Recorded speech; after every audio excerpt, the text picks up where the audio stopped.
Jenengan sholat duha jam 8 itu jamnya lambung. Orang sholat duha jam 8 itu hikmah, betul tujuannya ibadah kepada Allah. Tapi bonusnya orang sholat duha jam 8 pagi itu bagus bagi lambung.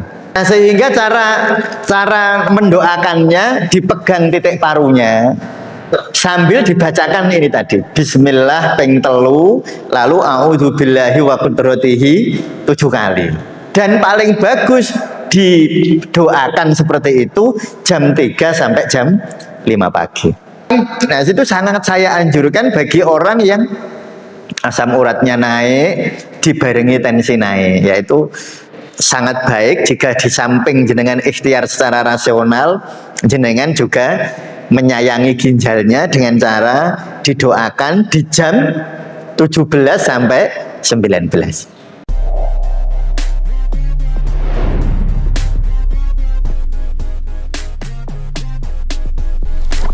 Assalamualaikum warahmatullahi wabarakatuh. Bismillahirrahmanirrahim. Alhamdulillahi rabbil alamin wa bihi nasta'inu ala umurid dunya waddin. Allahumma salli wa sallim wa barik ala sayyidina wa habibina wa syafi'ina wa qurrati a'yunina wa maulana Muhammadin wa ala alihi wa ashabihi ajmain, amma ba'd. Para bapak, para ibu, para rawuh rahimakumullah, wabil khusus pengurus DKM Masjid Al-Hikmah, Romo Ustadz Dr. Andes Haji Sukamto yang saya takdimkan. Malam hari ini saya akan membawakan tema hikmah dan doa saat sakit. Semoga jenengan sehat semua. Jadi gak perlu ndonga niki. Semoga nanti kalau ada kerabat yang barangkali sedang gerah, kita bisa memberikan semacam nasihat bahwa sakit itu di dalam hadis ya, Kanjeng Rasul dawuh idzab talaitu abdil mu'mina, ketika hambaku yang mukmin aku coba dengan rasa sakit, walam yaskini, kemudian dia tidak mengeluhkanku, illa wadihi, kepada yang menjenguknya. Jadi kalau ada orang sakit terus dia enggak mengeluhkan, mboten nyalahke takdir, mboten nyalahke Allah. Biasanya kalau orang sakit itu, apalagi nyun sewu, apabila kita niku sering merasa ngibadahe wis akeh, sedekahe wis akeh, lalu saat sakit itu kita merasa, apa saya ini salah kula nopo, kok ngantek Allah niku muji kula seperti ini. Beberapa minggu niki kula disambati tiyang ngoten niku kuwatah. Jadi dia itu rumangsa wis sedekahe sudah banyak, ngibadahnya sudah banyak, tapi kok loro, tapi kok sakit, terus koyo-koyo menyalahkan takdirnya Allah. Seakan-akan Allah niku gak adil. Wong aku wis sedekah, saya sudah berdoa, saya sudah membaca Asmaul Husna, tapi kok isah loro ae. Itu namanya mengeluhkan Allah. Lah kalau ada orang sakit kok nggak mengeluh kayak gitu, nggak mengeluhkan takdirnya Allah, tidak menyalahkan Allah, hadiahnya nopo wong seperti itu? Atlaqtuhu min isari, maka akan aku lepas ikatanku. Maksudnya hatinya akan lebih nerimo, hatinya akan lebih longgar. Sebab orang mengeluh niku rata-rata atine niku sempit. Kok ngene, kok ngene, kok ora mari-mari, kok aku ngene terus. Padahal tonggoku sing ora tau ning masjid sehat, aku sing ning masjid kok. Nah, kok loro-loronen. Nah.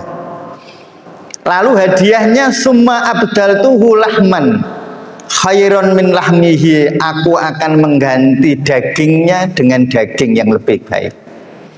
Wadaman khairon min damihi, dan aku ganti darahnya dengan darah yang lebih baik. Summa yasta'niful amala, kemudian dia bisa melanjutkan amal-amalnya.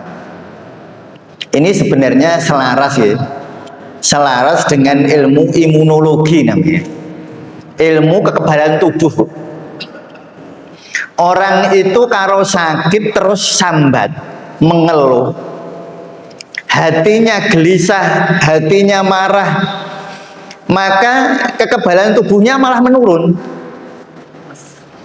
Tetapi ketika orang sakit itu sabar, ketika orang sakit itu bisa menerima kenyataan yang sedang dia alami, niku justru kekebalan tubuhnya naik. Secara statistik kira-kira marine luwih gampang. Mengapa saya bilang kira-kira? Karena orang mesti. Saya itu pernah ada cerita, kalau badhe cerita, tapi ini cerita yang nyata, yang ditulis di jurnal-jurnal kesehatan ya. Mboten ngarang maksudnya kula ini. Ada seorang anak kecil sakit, perutnya itu di bawah pusar niku gede, perutnya membesar. Lalu diperiksa oleh dokter anak. Kejadian ini di Texas ya, teng Amerika sana. Diperiksa oleh dokter anak, ternyata banyak sumbatan di perutnya itu. Makanan-makanan yang harusnya turun itu nggak turun, jadi banyak sumbatan. Makan BAB, feses yang harusnya keluar itu mboten medal. Akhirnya perut yang bawah itu agak membesar. Dioperasi, diresiki, beberapa bulan lagi membesar lagi.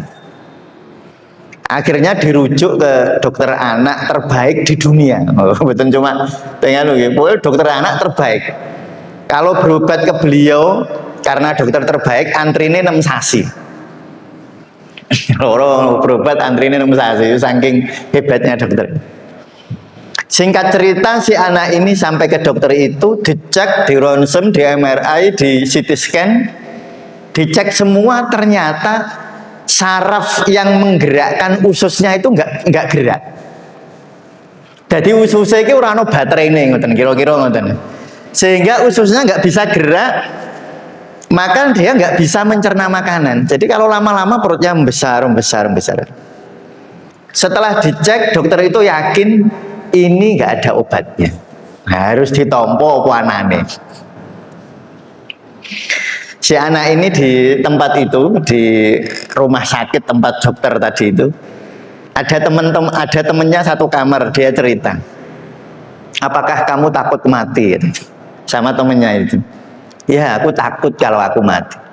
Tapi si anak ini yang sakit ini, aku nggak takut kata. Nanti kalau aku mati, aku bisa ketemu Tuhan katanya. Si anak ini ngotot. Akhirnya dokter itu memberi obat kepada anak ini niku, minum obat 9 kali sehari. Bukan 3 kali, biasanya kan 3 atau 2 kali, ini 9 kali Pak. Jadi setiap 2 atau 3 jam dia harus minum obat. Karena kalau enggak kesakitan dia, mutah mual itu terus menerus kalau enggak minum obat. Pulanglah si anak ini sama ibu bapaknya seorang dokter hewan, dengan putus asa. Anakku ra iso marin. Lalu si anak ini karena minum obat dia nggak merasa sakit, terus dia main dolan ning njaba di luar rumahnya. Ada tanaman itu sudah mati, tanaman ratusan tahun sudah mati, nggak ada pohonnya, nggak ada daunnya.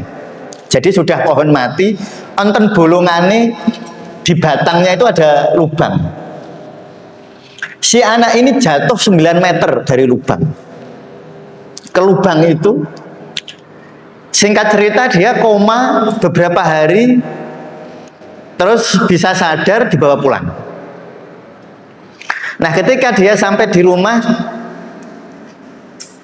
dia main seperti biasa. Suatu ketika, suatu hari ibunya lupa nggak ngasih obat. Harusnya minum obat itu sampai asar itu, sampai sore itu sudah 4 atau 5 kali, ibunya lupa nggak ngasih obat. Dia baru sadar, loh, ini anakku hari ini nggak minum obat, tapi kok dia nggak kesakitan. Tapi dia kok nggak kesakitan. Lalu si ibu ini cerita sama suaminya, Mas, hari ini aku itu lupa nggak ngasih minum obat anak kita, tapi mengapa dia nggak kesakitan? Suaminya ikut kaget. Ditengok anaknya di kamar sudah tidur. Waktu mau benerin selimut, ternyata perutnya kempes, nggak bengkak. Setengah seneng, setengah bingung, setengah pedih.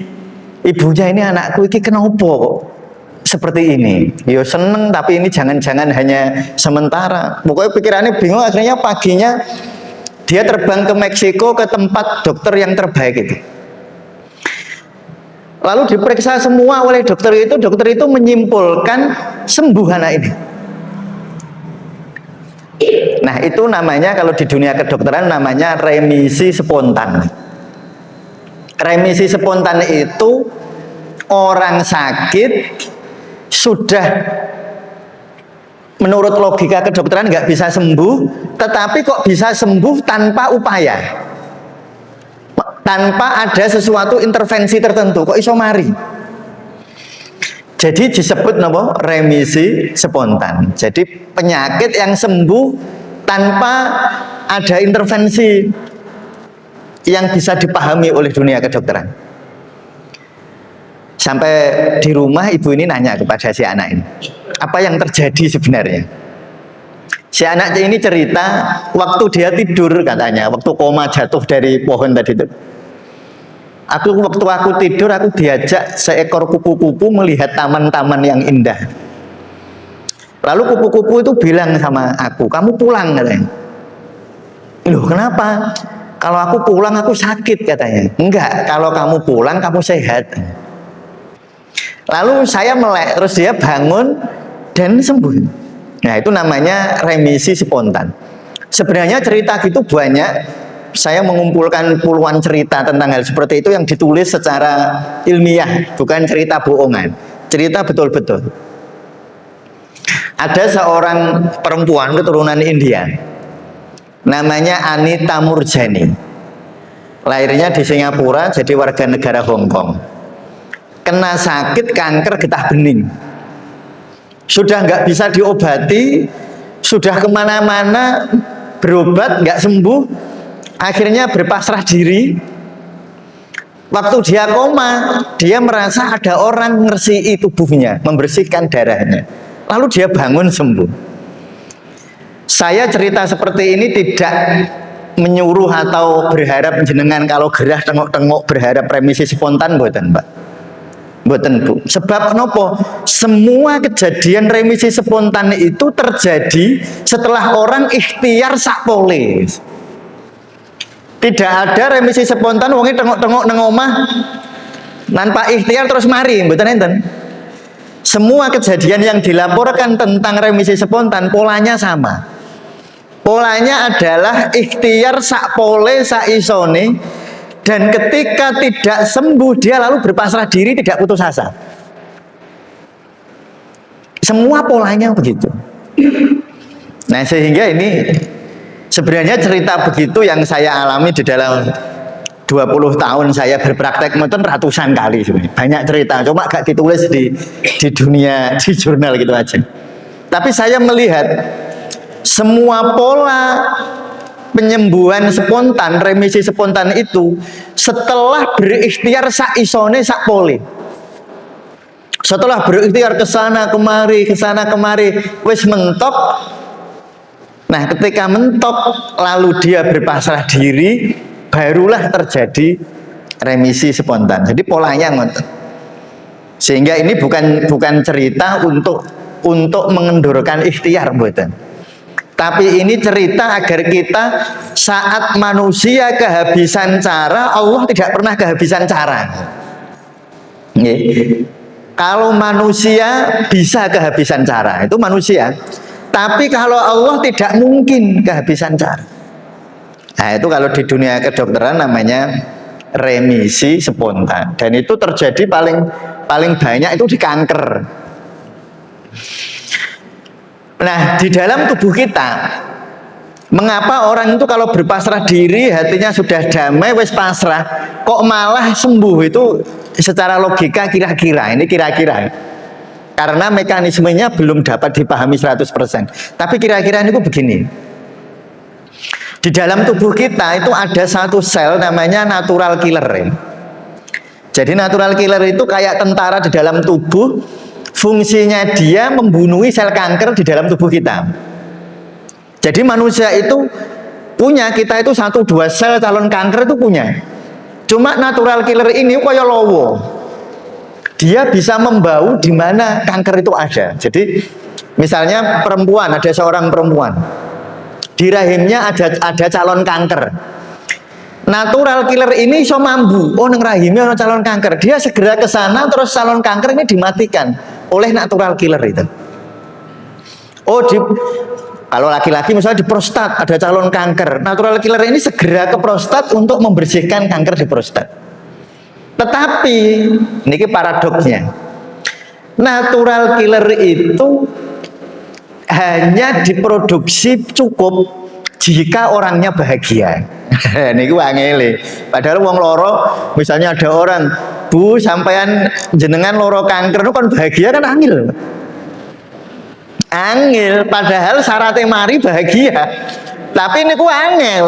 Nah, oleh karena itu uang itu ketika dipaksa oleh keadaan wis ikhtiar tenanan, lalu ora iso, iku nek pasrah dadi tenanan. Nah, itu rahasianya mengapa kejadian remisi spontan seperti itu terjadi pada kasus di mana orangnya sudah ikhtiar sakpole, sudah berikhtiar sungguh-sungguh sampai mentok, ketika dia tidak sembuh, dia ini agak iso munggah nang langit. Artinya dia baru bisa bertawakal kepada Allah. Wong ku nek urung ikhtiar kon tawakal angel. Nggih, orang itu kalau belum berikhtiar, pasrahnya itu pasrah males, bukan pasrah betulan. Tapi nek wis ikhtiar tenanan, iku nek pasrah ya tenanan. Makanya tidak ada paradoks, tidak ada pertentangan antara ikhtiar dan tawakal. Tawakal itu mensyaratkan ikhtiar, karena orang yang tidak berikhtiar dia tidak bisa bertawakal sungguh-sungguh.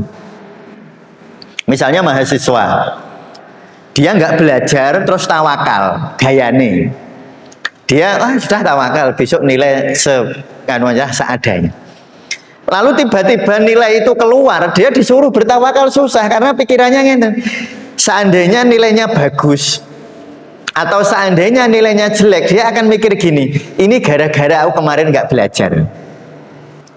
Dia ini mesti mikirnya ngoten, makanya bijine elek, dia iso nggak bertawakal, tetapi dia akan balik, aku ini goro-goro tidak belajar.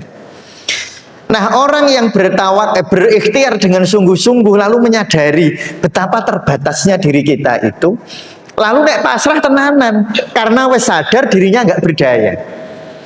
Nah, kesadaran diri tidak berdaya itu diawali dengan kesungguhan berikhtiar. Lah niku nganu nggih, rahasia di mana Allah niku membuat orang pinter sekalipun tidak bisa, misalnya dokter seluruh dunia berkumpul tidak bisa memahami biologi manusia 100% sampai hari ini nggak bisa. Bahkan banyak ilmuwan itu bilang begini, termasuk Einstein, seandainya semua kecerdasan manusia itu dikumpulkan, dia hanya bisa memahami manusia itu 1%. Tidak bisa memahami manusia itu secara utuh, detail 100% gitu, susah. Niku rahasia betapa Allah niku maha pandai. Nah, sekarang saya akan masuk ke doa saat sakit. Niki doanya unik.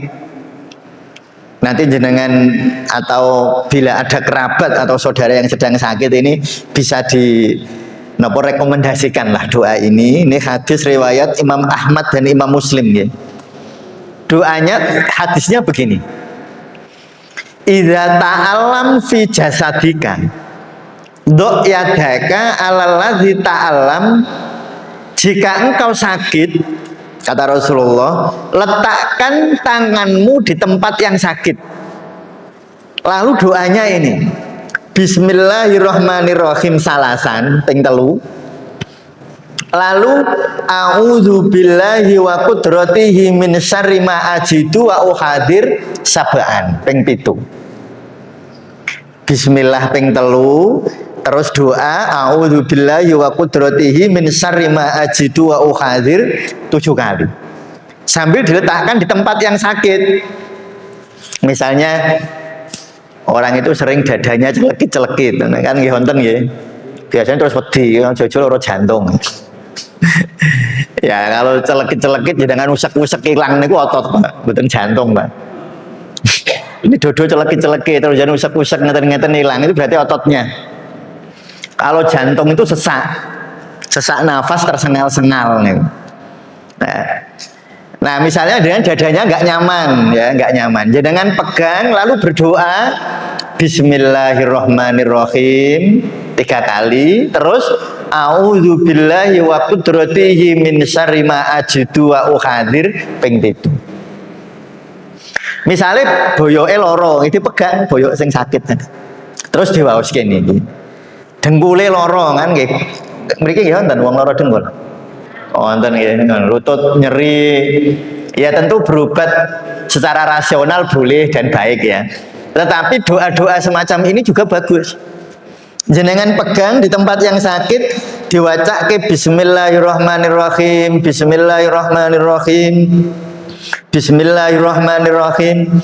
Terus maos a'udzubillahi wa qudratihi min syarri ma ajidu wa uhadir ping 7. Akan lebih bagus lagi ya, ini kita kombinasi dengan ilmu pengobatan timur ya. Kalau orang sakit paru ya, itu bagusnya kalau mendoakan seperti ini, niku bagusnya jam 3 sampai jam 5 pagi. Itu jamnya paru, ini menurut ilmu kedokteran timur ya.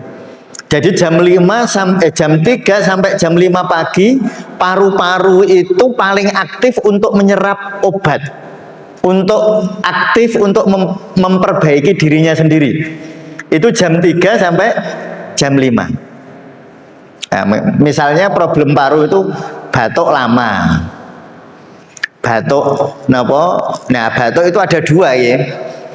1 batuk sing aras-arasen, 2 batuk sing sak RT krungu. Ayo ana batuk iku sak RT krungu. Atau ada orang batuk iku aras-arasen. Ngono tok. Jadi rada aras-arasen.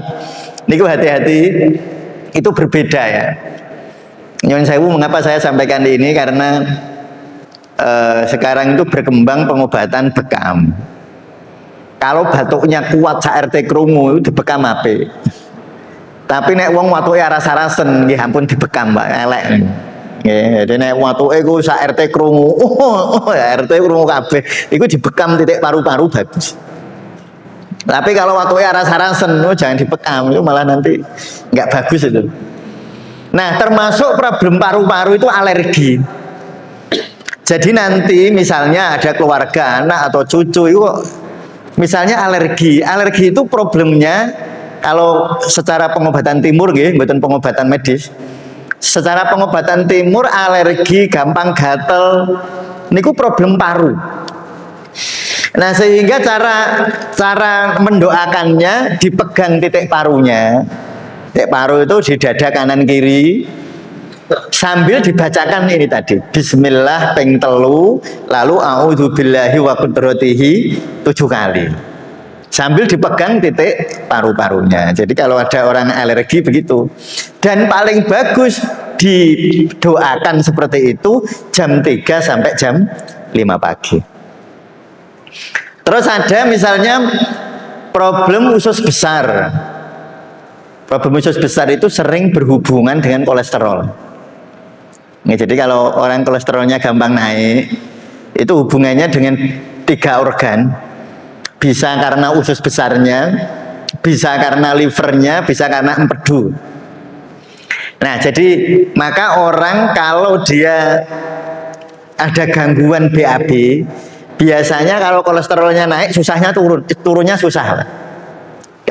Kalau ada gangguan BAB. Jadi misalnya ada orang kolesterol itu 300 misalnya. Terus dia BAB-nya susah.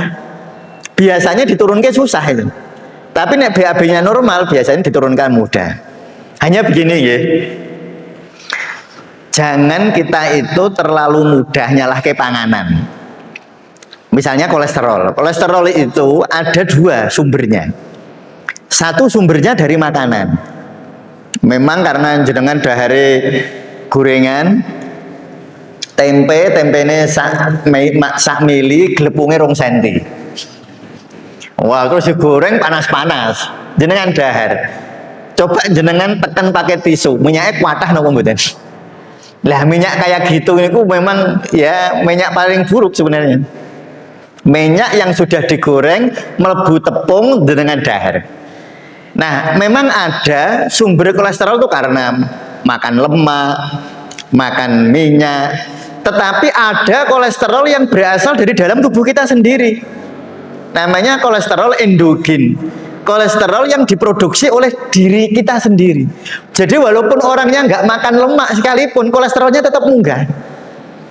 Dan kolesterol yang berasal dari dalam tubuh kita sendiri itu 80%. Makanya saya biasanya ngeten, kalau ada orang kolesterol naiknya kok cuma 30, 40, 50. Kolesterol itu kan paling tinggi 200 ya. Terus tiba-tiba naik jadi 250, mungkin makanan, Pak. Naik jadi 240, mungkin makanan. Tapi nek 300 atau 400 ya enggak makanan kalau itu. Itu mesin pengolah kolesterolnya yang sudah harus diperbaiki, bukan masalah makanannya kalau begitu. Misalnya trigliserid itu paling tinggi 150, munggah sampai 175 apa 200 itu mungkin makanan. Tapi trigliserid kok 300, itu jangan nyalahin makanan kalau itu. Itu karena mesin di dalam tubuhnya, terutama tadi usus besar, liver dan empedunya agak lemah. Nah itu yang harus diperbaiki. Dan salah satu ikhtiar memperbaikinya ya dengan ini. Usus besar ya. Usus besar itu jamnya jam 5 sampai jam 7. Jam 5 pagi sampai jam 7 pagi. Nah sehingga berdoa seperti yang direkomendasikan Rasulullah ini, bismillah 3 kali, a'udzubillahi wa qudratihi la akhirihi 7 kali, dibaca jam 5 sampai jam 7, efek paling bagus ke usus besar. Sambil dipegang usus besarnya. Usus besar itu di sisi tubuh. Di sisi tubuh bagian kanan dia melingkar sampai ke sisi tubuh bagian kiri, itu usus besar. Ya, sambil jenengan pegang terus dibacakan ayat semacam.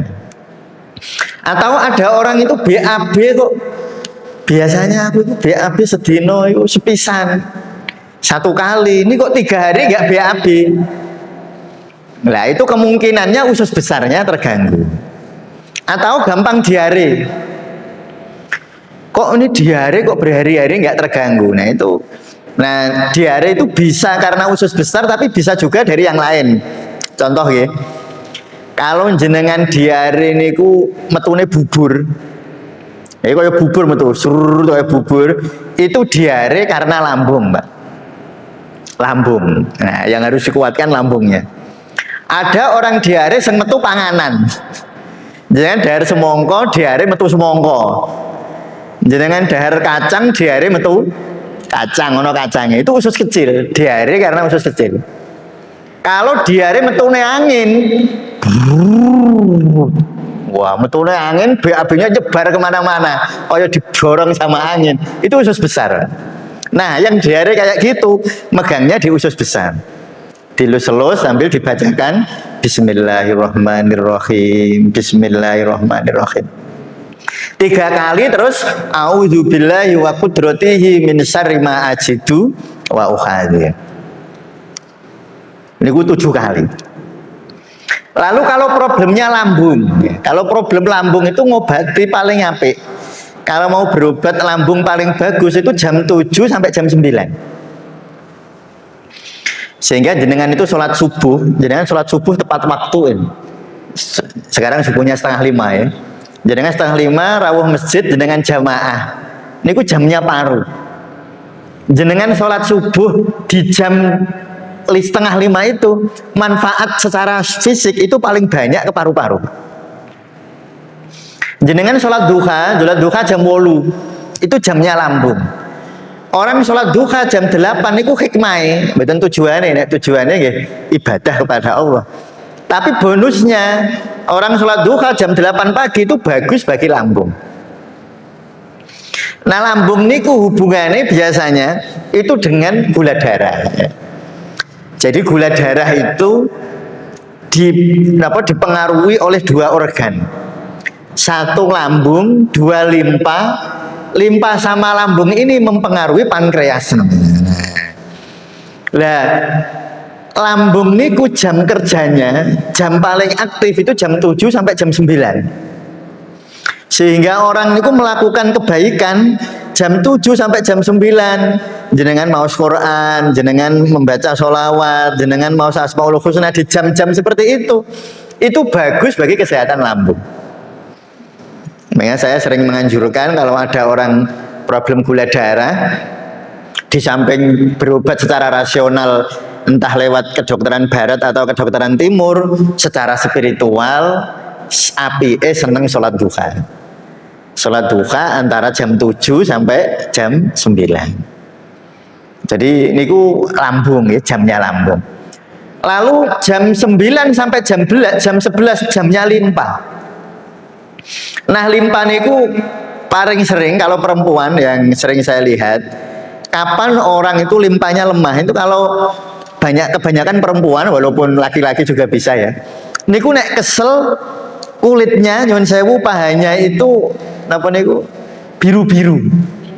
Napa niku jenenge biru niku napa? Blentong ya, warnanya biru nih.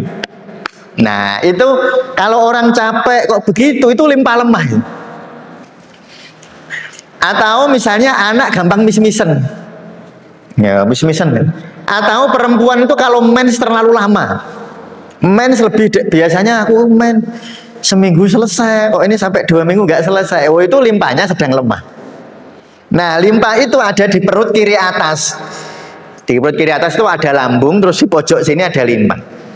Nah jadi kalau putri kita atau anak kita itu gangguan menstruasi terlalu panjang, mennya kok suwi, nggak selesai sampai lemes, kadang-kadang sampai HB-nya rendah. Niku dipegang di sini, paling bagus mendoakannya jam 9 sampai jam 11. Ya, niku doanya ini paling bagus dibaca di jam itu, karena itu adalah jam di mana limpa paling kuat untuk menyerap energi. Lalu jam 11 sampai jam 1 itu jamnya jantung, Pak. Ya, jam 11 sampai jam 1 siang, jam 13 itu jamnya jantung. Makanya salah satu kesunahan di jam 11 itu adalah qoilulah. Qoilulah itu tidur sebentar sebelum adzan zuhur. Itu tidur sebentar itu baik bagi jantung juga sebenarnya. Jadi jenengan kalau sholat duhur, sholat qobliyah duhur dilakoni, lalu sholat duhur, terus sholat ba'diyah duhur.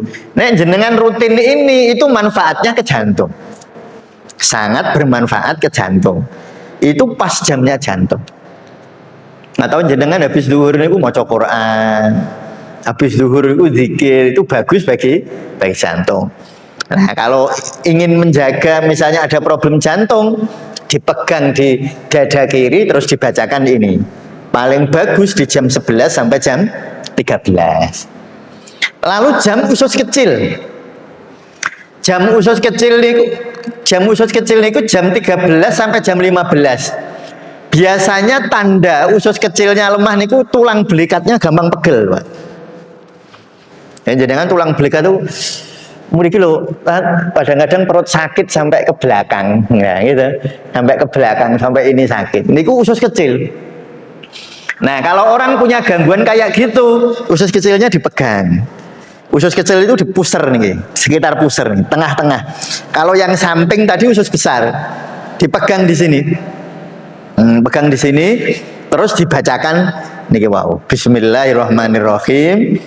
a'udzubillahi min wa qudratihi min syarri ma ajidu wa uhadir 7 kali. Usus kecilnya. Ini biar lengkap nanti, ini saya ringkas-ringkas ya. Jam 15 sampai jam 17, jam 3 sore sampai jam 5 sore itu jamnya kandung kemih. Nah, ini sebagai bapak-bapak atau ibu-ibu kalau bengi kok pipis, saya sering ya. Pipis itu normalnya 4 sampai 6 jam sekali pipis itu. Jadi kalau jenengan dalu pipis sekali itu masih normal. Jenengan sare jam sedoso, terus jam loro jam 1 bangun sekali itu masih normal.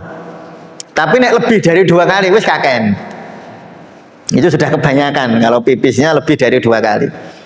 Lah niku kalau jenengan punya keluhan seperti itu, kandung kemih niku tempatnya di atas tulang kemaluan. Nah, jenengan pegang di situ, terus didongake niki paling bagus jam 3 sampai jam 5. Jenengan bar salat asar, berzikir, terus jenengan nah dipegang kandung kemihnya, titik kandung kemih di bawah pusar di atas tulang kemaluan persis. Jenengan pegang terus baca bismillah ping 3, terus tadi a'udzubillahi ila akhirih ping 3. Niku jika ada keluhan kencing terlalu sering atau bocah kok ngompol. Bocah kok ngompol.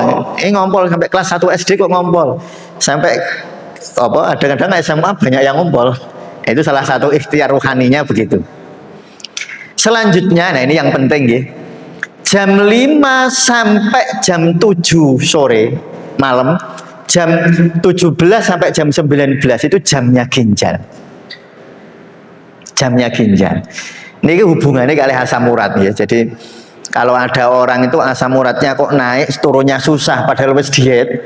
Sudah diet, sudah berupaya, sudah ini tapi kok turunnya susah ya. Berarti bukan hanya soal diet, itu ginjalnya yang sudah lelah. Jadi ini habis sholat maghrib, setelah zikir nopo-nopo, dipegang titik ginjal. Ginjal itu di belakang titiknya. Yang jenengan tangannya begini, terus jenengan berdoa bismillah ping 3, terus tadi 7 kali. Itu kalau orang asam uratnya tinggi, apalagi kalau sudah dibarengin tensi tinggi. Tensi naik, asam urat naik, itu khas ginjal yang sudah lelah. Ya, ini ku caranya napa niki? Dipegang tadi jamnya jam 17 sampai 19. Atau jenengan nek maghrib niku zikire sing khusyuk. Ya bakdo maghrib jenengan zikir. Kalau dulu saya di pesantren, abah guru saya itu kalau sholat maghrib sampai isya jadi siji, maksudnya bakdo maghrib, sholat ba'diyah maghrib, terus sholat awabin, terus zikir sampai ada nisa. Nah itu riyen kula napa pasang pesantren niku abah niku rutinitasnya begitu. Nah itu itu sangat saya anjurkan bagi orang yang asam uratnya naik dibarengi tensi naik, yaitu sangat baik jika di samping jenengan ikhtiar secara rasional, jenengan juga menyayangi ginjalnya dengan cara didoakan di jam 17 sampai 19. Lalu jam 19 sampai jam 21 kayak sekarang ini, itu adalah jamnya selaput jantung. Nah, selaput jantung itu berhubungan dengan emosi. Ya, berhubungan dengan emosi. Maka kalau jenengan duwe dan perso tantrum, perso mboten tantrum. Tantrum itu bocah ngamuk, nek ngamuk kocone pecah, ngamuk ibuke dipeluk-peluk kayak gitu. Namanya emosi yang berlebihan. Namanya tantrum ya. Niku paling cocok nek pas waktu isya ngeten iki dia mau tidur. Niku jenengan pegang dadanya selaput jantung. Kalau dia pas tidur terus jenengan waoske. Jenengan bacakan.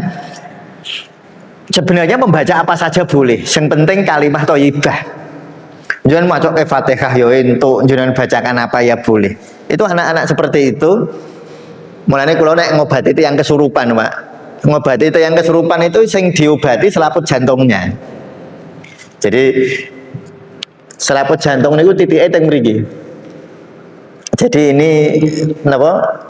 Pangkal telapak tangan, lalu 3 jari di bawahnya di sini. Ini namanya titik selaput jantung ini. Kalau ada orang kesurupan atau jenengan itu ada nggak orang itu kalau tidur ngelindur bungok-bungok? Jadi kalau ngelindur, ya itu kayak gitu cara ngobatinya biar gak gampang lindur nih yang begini. Ya, jangan kalau ada orang itu karena apa? Itu selaput jantungnya kacau. Nah, di pijeting mriki paling bagus misalnya aku naik turu kok geragapan ya. Jadi kadang-kadang ada orang tidur niku sering bangun kaget ya. Lah niku jenengan nek jam seperti ini jenengan pegang ting mriki lalu jam-jam seperti ini jenengan bisa bacakan dengan ayat-ayat suci ya atau kalimah-kalimah thayyibah. Lalu jam 19 jam 21 jam 9 malam sampai jam 11 malam itu jamnya namanya tri pemanas. Nah ini enggak terkenal nama organnya. Tri pemanas itu organ yang mengatur jantung, mengatur paru, mengatur pencernaan. Dek ini tukang mengkoordinasi. Koordinator itu namanya tri pemanas. Nah, tri pemanas itu bagus, dia akan bekerja bagus jika kita tidur. Makanya sare niku nanti ada hubungannya dengan empedu ya. Jadi jamnya tri pemanas itu jam 9 sampai jam 11 malam. Jamnya empedu jam 11 malam sampai jam 1. Jam seperti ini tuh jam paling bagus untuk sare, untuk tidur. Jam seperti ini. Terus jamnya liver. Jamnya liver itu jam 3 pagi, jam 1 malam, jam 1 pagi ya, sampai jam 3 pagi. Ini jamnya liver. Nah, antara jam 21 sampai jam 3 ini waktu paling bagus untuk tidur. Oke. Ini karena jam seperti itu jam di mana tubuh kita sedang memperbaiki dirinya. Cuma sekarang niku kalau saya lihat anak-anak muda ini kan kaya lowo saiki. Bengi-bengi do melek, internetan, ngene isuke kayak turu. Itu menyalahi hukum tubuh, hukum mekanisme tubuh ya. Jadi normalnya manusia, hukum normalnya niku jam 9 sampai jam 3 niku istirahat. Itu paling bagus.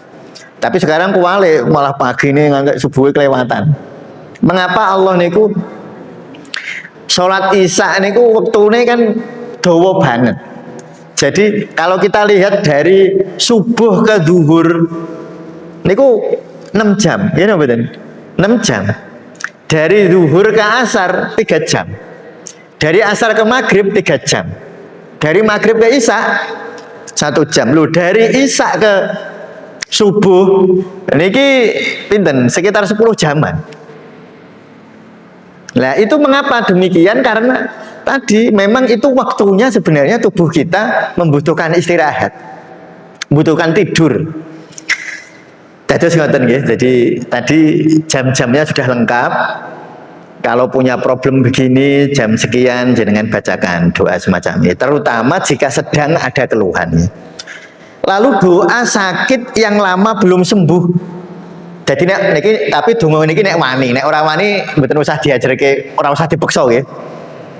Soale iki donga abot, Pak. Niki donga sing abot. Jadi nek ora wani ora usah diwaca.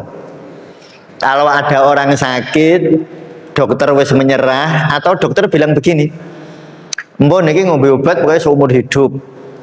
Wis pokoknya ini nggak bisa sembuh." Nah, itu dokter ngendikan ngono iku ya ana benere lho nggih. Jenengan ampun ngamuk. Jangan marah sama dokter ketika dokter bilang begitu. Karena apa? Karena dokter itu bilang begitu karena statistik. Karena biasanya ngono. Tetapi nek jenengan percaya 100% ya salah. Sebab Allah itu bisa saja menyembuhkan yang tadi saya sebut sebagai remisi spontan tadi. Jadi uang itu misalnya ada dokter bilang, "Wah ini nganu Bu, ini kanker stadium 4 sudah nggak bisa sembuh ini, sudah harus kemo." Jenengan yo ngomong nggih mboten mawon, tetapi hati yo aja berputus asa. Aja terus sakniki mati sakniki mawon yo aja nggih. Enggak boleh kalau kayak gitu itu enggak boleh. Mulane kalau di negara barat Kalau di negara barat itu ada hukum kalau orang sakit nggak bisa disembuhkan terus dia kesakitan, jaluk suntik mati entuk. Nanti pengadilan akan memutuskan boleh suntik mati. Tapi kalau di Indonesia nggak boleh. Indonesia itu ketuhanan yang maha esa. Dokter itu iso ora nambah. Memang dokter niku boleh memperkirakan, tapi tidak bisa memastikan. Lah kalau ada orang sakit seperti itu, lah niki dongane. Dongane riwayat hadis riwayat Bukhari Muslim. Allahumma ahyini ma kanatil hayatu khairal li wa tawaffani idza kanatil wafatu khairal li. Niki donga sing abot nek wani ya diwaos, nek mboten wani mboten usah ya. Allahumma duh Allah, ahyini hidupkan hamba makanatil hayatu khairal li, jika memang hidup itu baik bagi hamba. Nah, doa ngoten gampang ya. Tapi doa sing nomor loro niku lho sing medeni. Wa tawaffani idza kanatil wafatu khairal li. Dan matikan aku jika mati itu baik bagi saya. Kan rada abot to ngoten niku donga ngoten iki. Makane mangke nek mari nek wani ya diwaca, nek ora wani ya ora usah diwaca. Wong itu cuma kan enggak kewajiban. Cuma nek wani luar biasa. Baik, pripun? Ya boleh baca separuh tok ya boleh, ya apa-apa. Nah itu yang saya mungkin sudah pernah cerita ya. Seringkali saya itu beberapa bulan lalu niku ada kasusnya itu. Ada mbak-mbak punya oleh dokter dibilang kanker ovarium oleh dokter ya.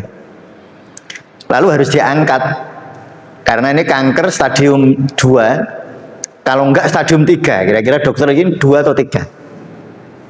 Nanti kalau stadium 2 mbak diangkat semuanya, resikonya mbaknya ini belum punya putra mbak. Sehingga bingung. Nek dia angkat berarti wis nggak bisa berharap punya anak. Atau kalau sudah stadium 3 harus kemo dan kemungkinan sembuhnya kecil. Kalau stadium 2 diangkat semuanya sembuh biasanya ya, kemungkinan sembuhnya besar. Tapi kalau stadium 3 atau bahkan stadium 4 kemungkinan sembuhnya lebih kecil. Sehingga dia ini bingung. Datang ke saya ke Masjid Agung nangis. Ustadz, saya ini baiknya besok gimana ya? Jika stadium 2 kok harus diangkat tapi saya berarti nggak punya anak. Kalau stadium 3 berarti saya mati. Kira-kira saya mudah mati gitu. Kalau pesen kalian jenengan gitu. Jenengan ditanya orang seperti itu jangan pernah jenengan ngandani ngeten. Operasi wae mbak, mboten entuk. Atau jenengan ora usah operasi mbak, mboten entuk. Yang bicara biar dokter aja. Jenengan ra usah gaya melok nasihati. Kula nggih ngoten. Saya bukan ahli onkologi seperti itu. Kula niku tukang pijet. Kula niku ahlinya pengobatan timur. Saya nggak boleh masuk ke ruang kayak gitu. Misalnya saya bilang ke mbak tadi, misalnya ini, mbak nggak usah operasi mbak. Enggak, kalau diobati kan mungkin sembuh. Atau saya bilang operasi saja mbak, nggak boleh. Jadi jangan memberikan pilihan jenengan. Jenengan itu kurang ngerti. Karena ngeten sebab apa? Wong ono dioperasi mari nggih wonten nggih mboten mbak. Dioperasi mari ya ono. Dioperasi ora mari ya ono. Nggih mboten. Ora dioperasi mari yono, ora dioperasi mati yono. Jadi sing bener ndi yo mbuh. Karena kita nggak tahu mana yang benar, biarkan dia yang memilih. Jangan sampai orang lain yang memilih. Atau jenengan, kecuali jenengan walinya, jenengan ibu bapak jenengan keluarga ini boleh, Pak. Tapi nek jenengan mboten wali nih, mboten nggak boleh. Jenengan gayane nasihatnya, wah coba, gue nggak tonggoku dioperasi ini mbak. Sampai aja ngono lah. Atau jenengan dioperasi wae mbak, ini tonggoku dioperasi. Mboten, jangan begitu. Bahkan saya saja enggak. Tapi mbaknya saya ajari carane pasrah sama Allah. Nah, yang saya ajari istikharah, salat istikharah. Mungkin nanti Allah niku kenapa memberi jalan terbaik bagi jenengan. Tapi saya nggak pernah merekomendasikan operasi atau nggak operasi. Nah, kalau itu jenengan takonnya dokter mawon. Tapi nek jenengan bingung ya takon Allah ya ngoten. Kira-kira gampangnya ngoten. Lalu ya setelah saya beri banyak nasihat tentang kepasrahan, tentang penerimaan, Hari Senin itu mbaknya kontrol, akan ditentukan apakah operasi diangkat atau nggak bisa dioperasi. Hari Sabtu datang ke saya nangis, tapi nangisnya sudah beda, Pak. Kalau kemarin itu nangisnya nangis putus asa. Iki piye. Lah, hari Sabtu itu nangisnya nangis kebahagiaan. Nah, itu beda. Ustadz, saya sudah damai. Kalau memang hari Senin harus diangkat, dokter bilang harus diangkat Pulau Manut, dan jika saya sudah memang tidak ditakdirkan Allah nggak mempunyai anak, pulau siap. Wis pasrah. Atau kalau dokter bilang sudah nggak bisa dioperasi, ini hanya bisa kemo, dan kalau itu jadi jalan kematian saya, pulau nggih siap. Ya niku sing top. Wong pasrah niku yo pasrah. Pasrah sama Allah itu ora aku tak pasrah ben mari. Lho iku ora pasrah jenenge. Pasrah itu siap dengan semua resikonya, baru bisa disebut pasrah. Dan ini delalah hari Senin kontrol, dokternya cuti. Delalah, dokternya kontrol, dokternya cuti, diganti dokter lain. Lalu dokter lain ini, saya kok nggak yakin ya Mbak ya. Cek aja ulang. Lah dicek ulang ternyata nggak kanker, Mbak. Lah kemungkinannya dua, diagnosis kemarinnya keliru, atau memang diagnosis kemarin bener, dia terjadi remisi spontan. Yang bener mana Ustadz? Yang nggak tahu, nggak usah dianalisis. Tapi pada prinsipnya adalah ngeten niki, kalau ini kan doa kepasrahan tadi. Allahumma ahyini ma kanatil hayatu khairal li wa tawaffani idza kanatil wafatu khairal li. Ya Allah, jika hidup ini baik bagi saya, hidupkan hamba. Jika mati ini baik bagi hamba, matikan hamba loh. Nek wani tapi nggih, ora wani ya ora usah dipeksa, niki donga abot. Oh, donga salat hajat niku nggih ngoten lho nggih. Salat hajat itu doanya yang direkomendasikan oleh para ulama. Niku doa yang medeni. Nek wani ya doa salat hajat niku asline kan ngeten. Allahumma idza kanatil hajatu khairal li fid dini wa dunyaya wa akhirati. Ya Allah, jika hajat hamba ini baik bagi hamba, waktu ini ya Allah, kenapa berikan kepada hamba. Tapi jika hajat ini saruli buruk bagi hamba, buruk bagi agama dan kehidupan dunia hamba, nggak usah jenengan beri ya Allah. Doa salat hajat itu aslinya ngoten. Tapi ndonga ngono yo angel. Wong menungso niku kan pengen pokoke mari ngoten. Lah itu ya tentu kita tidak bisa serta-merta menyalahkan yang seperti itu. Tetapi ada level spiritual yang sangat tinggi, yakni pada saat seseorang itu berada di dalam level seperti mbaknya tadi. Kalau memang itu jatah hamba, memang kudu diangkat dan saya memang tidak punya keturunan pada akhirnya kula nggih siap. Atau kalau memang sakit ini adalah jalan kematian hamba nggih siap. Lah niku namanya tidak ada keraguan di dalam hidup seperti tadi Ustadz Dokteran Pak Ustadz Hamdo tadi sudah ngendikan la raiba fi. Ora ono ragu, wis pokoke nek kudu ngono ya wis. Nah, kita ini hidup kan kebak keraguan kadang-kadang. Dioperasi yo kadang-kadang lara wae ngoten lho. Kadang-kadang ada orang sakit itu ora periksa dokter yo wedi. Periksa yo wedi. Niku terus karepe piye? Jadi ana wong lara. Aku arep periksa, kula badhe periksa teng dokter wedi Ustaz Ajri. Nggih mboten usah periksa to. Tapi mangke nek ngeten-ngeten piye? Ya wis periksa mawon. Lah kan bingung nih, periksa ya ora wani, ora periksa. Lah niku jenenge orang yang roiba, yang kebak keraguan di dalam hati. Mulane wong niku sing hudalil muttaqin itu orang yang bertakwa, ya takwa. Wong takwa niku ya ja'alahu makhraja, Allah yang akan memberikan jalan keluar. Ya Allah. Artinya ya Allah itu memberikan jalan keluar ya kadang-kadang lewat manusia, lewat dokter tadi. Dokter sudah dioperasi, sudah nggak usah dioperasi. Nah itu, jadi kalau kita ya punya kerabat, punya saudara ngoten, ya saya pesan jenengan nggak usah, nasihati, ora usah operasi Mbak, atau dioperasi wae Mbak, mboten usah. Tetapi kita menasehatinya, mengajak berpasrah diri kepada Allah. Jadi ngoten Bapak Ibu sekalian ya. Jadi pada intinya hari ini saya ingin menyampaikan pada saat seseorang hamba itu gerah, ada hikmah di balik itu semua. Ya, ketika orang-orang mengeluh pada saat sakit, maka Allah menjanjikan akan diganti dagingnya dengan daging yang lebih baik, akan diganti darahnya dengan darah yang lebih baik. Yang kedua, saat sakit didoakan tadi Bismillah ping 3, Allahumma a'udzu billahi wa qudratihi ila akhirih ping 7. Paling bagus disesuaikan dengan jamnya. Jam organ.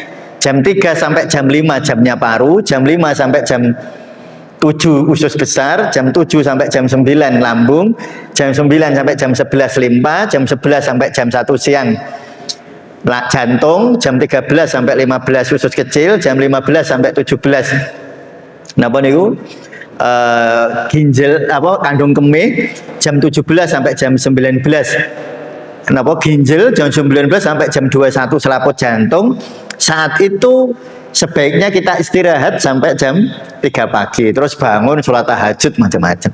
Terus yang keempat, jika memang secara logika kadang-kadang kita menghadapi entah saudara, entah kerabat atau teman sahabat niku sakit yang tidak tersembuhkan, nek wani donga niki wau.